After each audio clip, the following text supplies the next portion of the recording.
देश में आज 9 जुलाई का दिन बहुत ही महत्वपूर्ण है।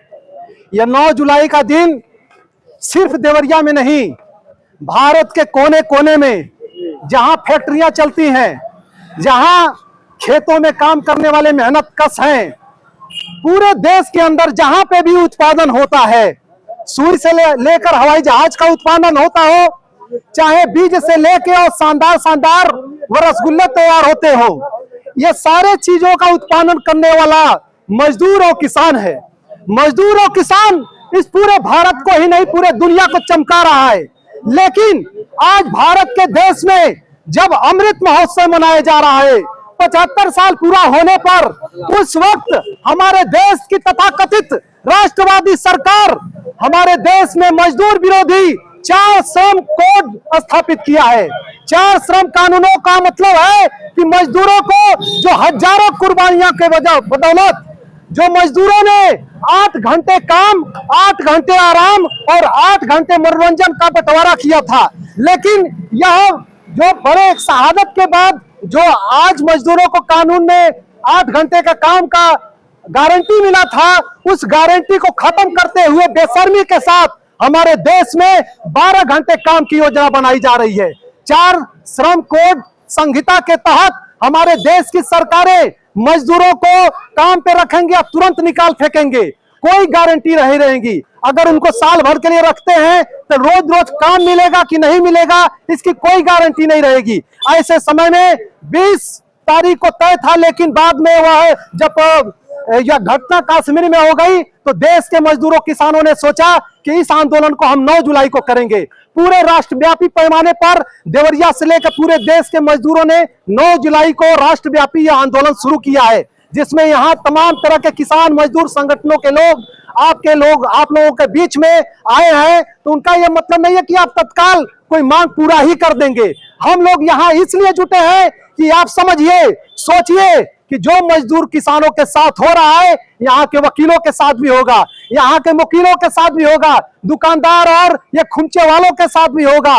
क्योंकि बिजली का निजीकरण करके क्या हो रहा है, देश के चंद पूंजीपतियों के हाथों में बिजली को सौंपे जाने की तैयारी चल रही है। आप देखते हैं कि मजदूरों किसानों का दमन शुरू हुआ, लेकिन आज शिक्षकों के ऊपर कैसे जा रहा है। सारे विद्यालयों को जो 20 या 50 की संख्या में छात्र रखते हैं, उन सारे विद्यालयों का सम्मिलन करके और उसको बंद करने की तैयारी चल रही है। ऐसे में आप देख रहे होंगे कि बुजुर्गियत का जो सहारा था पेंशन, उसको सरकारें खत्म की करते हुए और अपने को राष्ट्रवाद का चोला पहन के हिंदू मुस्लिम के नाम पे आपको लड़ाती हैं। ऐसे समय में यहाँ पे जो मजदूर किसान भाई आए हैं, इनके बातों को समझना होगा कि इन्होंने 35 सालों से यह खुली चेतावनी दी थी कि हमारे देश में जो निजीकरण, उदारीकरण और वैश्वीकरण का कानून, जो नीतियां आ रही हैं नई आर्थिक नीति के नाम पर, वो नई आर्थिक नीति हमारे देश को गुलाम बना देगी। आप जानते होंगे कि हमारे देश को कैसे गुलाम बनाया जा रहा है। यहाँ जब रोजगार नहीं दे पाती है, जो सरकार कहती थी कि 2-2 करोड़ हर साल रोजगार देंगे, लेकिन हमारे देश के पढ़े लिखे नौजवान इंजीनियर, डॉक्टर तक और ढेर सारी डिग्रियां लेकर अमेरिका, कहीं कनाडा भाग रहे हैं। और आप अमेरिका में देखते हैं कि अभी हाल में हमारे मोदी, जिसको नमस्ते ट्रंप करते हैं, वो ट्रंप सरकार के पुलिस वाले एड़ियों से और घुटने से दबाकर यहाँ के नौजवानों को और वहां सजाए देते हैं। कहते हैं कि तुम इलीगल तरीके से इस देश में घुसे हुए हो। आखिर हमारे देश के बिहार या पूर्वी उत्तर प्रदेश के लोग ट्रेनों में ठूस ठूस कर अपने गांव जवार छोड़कर क्यों जाते हैं?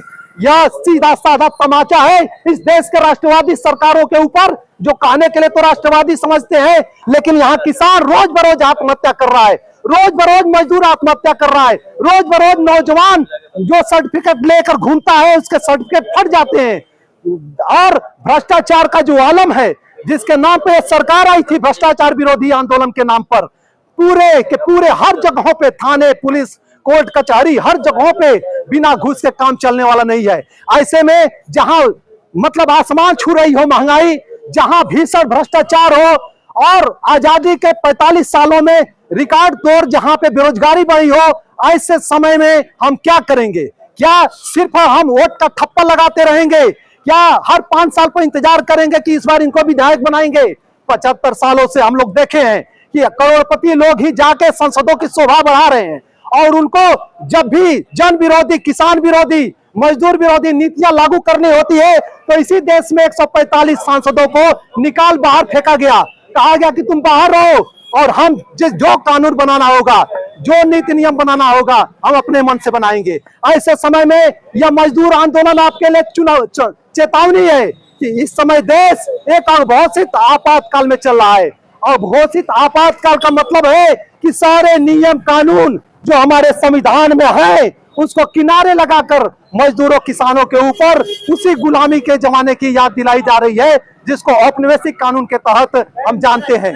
ऐसे समय में हम लोग यह राष्ट्रव्यापी हड़ताल का समर्थन करते हुए आपको इंकलाब कहते हैं, और अन्य साथियों को भी हम चाहेंगे कि अपनी अपनी बातें वह रखेंगे कि यह हड़ताल, यह आज का जो हड़ताल है वह हड़ताल पूरे गांव-गांव चलना चाहिए। पूरे गांव-गांव मजदूरों, किसानों, महिलाओं सभी को जागरूक होना चाहिए, क्यों वह संगठित होना चाहिए। और यह जो समाज व्यवस्था चल रही है, यह राज्य व्यवस्था चल रही है, जो भारत के संविधान को ही किनारे लगाकर, सारे नियमों को धज्जियां लगा के जब एक हिटलर शाही की तरफ चल रही है, ऐसे में मजदूर, किसान ही ऐसे लोग हैं जो हिटलर शाहों को, जैसे स्टालिन ने वह मजदूरों, किसानों के दम पर एक हिटलर को नेस्तनाबूद किया था, किनारे लगाया था, उसी तरह से भारत का यह जो सबसे बड़ा उत्पादक वर्ग है, मजदूर, किसान, महिलाएं, कामकाजी महिलाएं हो, ये सारे उत्पादक लोग ही इस हिटलर शाही का जवाब दे सकते हैं और जो लोकतंत्र छीने जा रहे हैं उस लोकतंत्र को बहाल कर सकते हैं।